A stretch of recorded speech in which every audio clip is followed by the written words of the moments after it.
Quand on est parent, on a parfois du mal à trouver le juste milieu entre d'un côté la bienveillance et de l'autre côté l'exigence.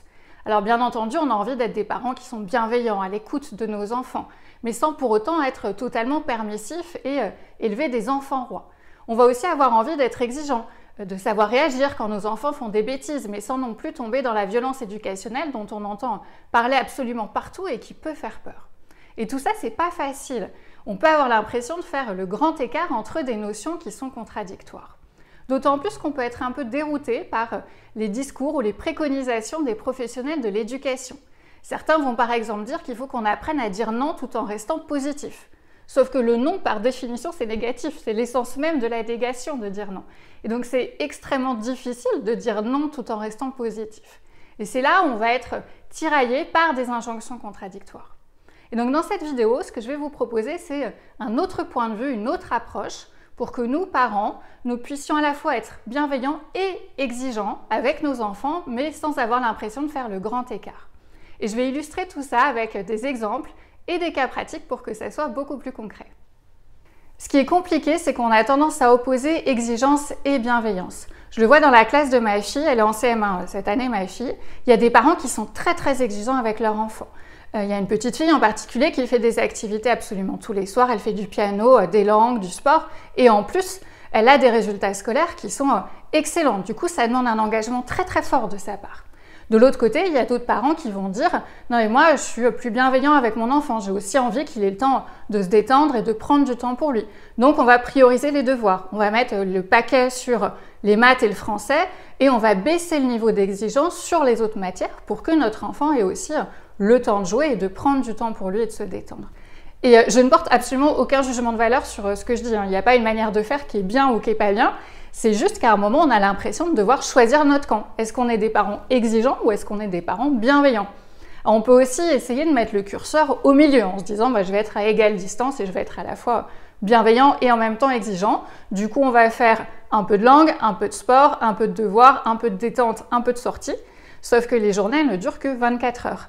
Et là, on risque d'avoir une charge mentale qui va être absolument énorme ou d'avoir l'impression de tout saupoudrer mais de ne jamais aller jusqu'au bout des sujets, ce qui peut être un petit peu frustrant. Ce qui va être intéressant ici, c'est de changer de point de vue. C'est d'arrêter d'opposer exigence et bienveillance comme si c'était deux opposés sur une même droite, mais plutôt de venir imbriquer les notions, les associer entre elles, et c'est ce que je vais vous expliquer maintenant.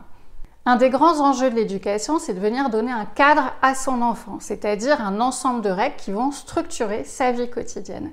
Et c'est sur l'application de ce cadre-là qu'on va être exigeant, voire intransigeant. On peut par exemple dire qu'à la maison, on doit respecter les personnes, ce qui sous-entend qu'on ne doit pas taper, mordre ou mentir aux membres de la famille. Et si à un moment votre enfant outrepasse ces règles-là, par exemple en mordant son petit frère, là on va être exigeant, c'est pas le moment d'être bienveillant. On va venir faire ce qu'on appelle un recadrage, c'est-à-dire qu'on va factualiser ce que l'enfant a fait, on va lui rappeler quelles sont les règles de manière ferme, sans crier, mais juste en disant la règle à la maison c'est celle-là, et on va demander à son enfant de trouver quelque chose pour réparer sa faute. On peut aussi lui proposer, dire pour réparer ta faute tu peux faire ça. Et en général, votre enfant qui a mordu son petit frère, il va aller s'excuser au bout de 5 minutes ou 1 heure, ça peut prendre un peu plus de temps, mais il va comprendre qu'il a dépassé les règles et du coup, il va essayer de corriger ou de réparer la faute qu'il aura commise. Et donc, on le voit dans cette manière de faire, il n'y a pas de cri, il n'y a pas de chantage du type « si tu ne fais pas ça, tu n'auras pas de télé » ou « comme tu as fait ça, tu es privé de sortie ». Il n'y a pas non plus de fessées, on ne parle pas du tout de ça. Il y a simplement une fermeté et une exigence sur l'application du cadre et des règles en vigueur à la maison. Ensuite, à l'intérieur du cadre, là par contre, on va être bienveillant, c'est-à-dire qu'on va venir être à l'écoute de son enfant, lui témoigner de l'empathie, essayer de répondre à ses besoins. À partir du moment où les règles de base sont respectées, que le cadre est respecté, à l'intérieur, par contre, on va laisser un espace de liberté. Et on ne va pas venir apporter de la rigidité là où il n'y en aurait pas besoin. Pour les devoirs, par exemple, le cadre, la règle, ça va être de dire les devoirs doivent être faits tous les soirs et sérieusement. On ne les fait pas en dilettante par-dessus la jambe. Par contre, sur les méthodes, la manière dont son enfant fait ses devoirs, là, on va pouvoir être plus ouvert, être plus à l'écoute. Les enfants apprennent pas tous de la même manière. Il y en a qui ont besoin de lire, il y en a qui ont besoin d'écouter, il y en a qui ont besoin de dessiner. Et donc, On peut laisser cette latitude-là à notre enfant, le laisser déterminer quelle est la méthode qui lui correspond le mieux. C'est pas parce que nous, on a besoin de lire 10 fois une leçon que lui, il va fonctionner de la même façon. Donc ça relève de son espace de liberté. Et nous, en tant que parents empathiques et bienveillants, on va être dans l'accompagnement de notre enfant. On va l'aider à déterminer quelle est la méthode qui lui correspond le mieux plutôt que de lui imposer une méthode, où là, on viendrait mettre de la rigidité là où on n'en a pas besoin. Et c'est la même chose pour les déguisements, par exemple. On peut dire la règle et le cadre qu'on donne aux enfants, c'est de ranger les déguisements une fois qu'ils ont fini de les utiliser et d'en prendre soin, de ne pas les abîmer. Mais à partir du moment où on a donné ce cadre-là, les enfants, après, ils sont très libres, ils peuvent se déguiser en ce qu'ils veulent, ils ont le droit de mélanger les déguisements s'ils ont envie, c'est pas grave s'ils mettent un chapeau de cow-boy avec une robe de princesse, c'est pas grave s'il y a un petit garçon qui a envie de se maquiller, tout ça, ça fait partie de leur espace de liberté, à partir du moment où le cadre est respecté.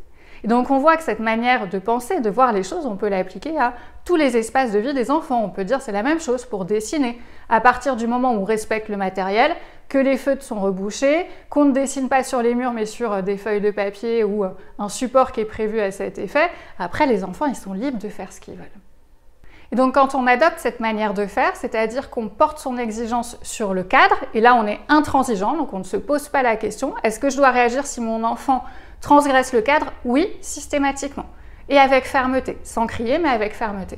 Par contre, quand je suis à l'intérieur du cadre, est-ce que je dois mettre de la rigidité? Non, absolument pas. On est dans un espace de liberté où l'enfant peut découvrir et apprendre par lui-même à partir du moment où il respecte les règles de base qu'on aura fixées au préalable. Donc on voit que ça nous aide beaucoup. En fait, ça va nous aider à savoir quand est-ce qu'il faut être exigeant et quand est-ce qu'on peut être bienveillant. Ça va nous aider à nous positionner à chaque fois et non plus à opposer du coup bienveillance et exigence, mais plutôt à venir les imbriquer. On a un cadre d'exigence et à l'intérieur de ce cadre-là, on va venir être bienveillant. Ensuite, ce qui va être intéressant, c'est de venir intégrer progressivement nos enfants dans la définition du cadre. Alors quand ils sont tout petits, c'est les parents qui définissent le cadre, les enfants ils ne sont pas encore capables de faire ça. Par contre, quand ils vont grandir, on va pouvoir les intégrer progressivement à ces discussions-là. À partir de 6-7 ans, ils sont tout à fait capables d'avoir des discussions sur les règles de vie qu'on va appliquer à la maison, voire sur les sanctions qu'on va avoir si on ne respecte pas ces règles de vie-là. Et ensuite, quand ils sont adolescents, là, on peut pleinement les intégrer et discuter avec eux. Ça ne veut pas dire que c'est eux qui définissent les règles à la maison et que c'est eux les chefs à la maison. Ça veut dire qu'on passe d'un fonctionnement qui était un peu plus autoritaire et descendant quand les enfants étaient petits à un fonctionnement qui va être plus coopératif quand ils vont être adolescents. Ce qui permettra du coup qu'ils respectent mieux les règles. Les enfants, plus ils sont intégrés dans la définition des règles, plus ils vont les respecter. Exactement comme les adultes, on fonctionne tous de la même façon. Et donc progressivement, les enfants et les adolescents vont apprendre à définir par eux-mêmes le cadre qu'ils vont devoir respecter, jusqu'à arriver à l'âge adulte, à l'autonomie, c'est-à-dire le fait d'être capable de définir par soi-même, pour soi-même, les règles et le cadre de vie qu'on va s'appliquer sans l'aide de ses parents.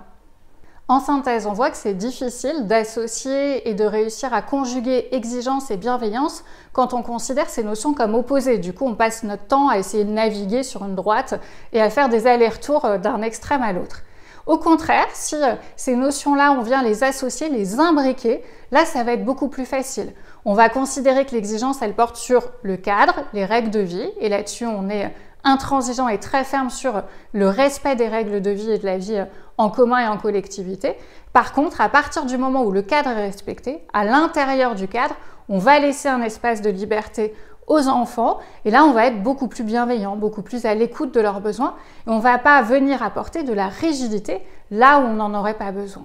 Et donc, le fait de changer ce point de vue-là, de venir imbriquer, associer exigence et bienveillance au lieu de venir les opposer, finalement, ça va nous aider à savoir comment est-ce qu'on doit se positionner au quotidien. Et enfin, si vous voulez aller plus loin, tout à l'heure, j'ai parlé du recadrage, c'est-à-dire de la manière de réagir quand notre enfant dépasse le cadre. J'ai fait une vidéo qui est dédiée au sujet, dans laquelle je vous explique étape par étape ce qu'il faut faire quand notre enfant dépasse les règles. Je vous mets le lien si vous voulez aller la consulter.